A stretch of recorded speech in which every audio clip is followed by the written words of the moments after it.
Din doi în doi a intrat stupid într-un joc prostesc. Drumuri se închid, bârfele sporesc. Vai, m-ai pus la zid să mă prăpădesc.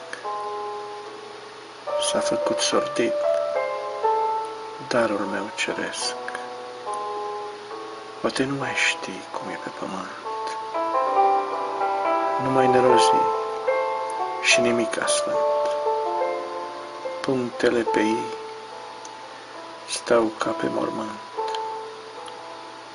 Ochii tăi pustii, astăzi unde sunt?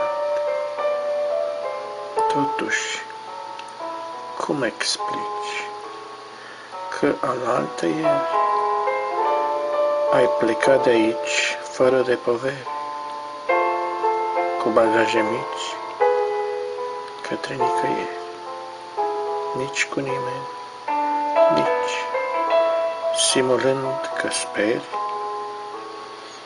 Doamne, cum arăți, tremurând mereu, tragicul răsfăț, a lucrat din greu,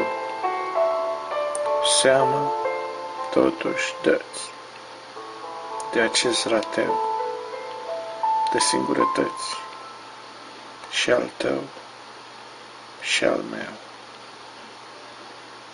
Nu mă mai consum, dar mă întreb uimit, cine ești și cum ai ajuns un mit?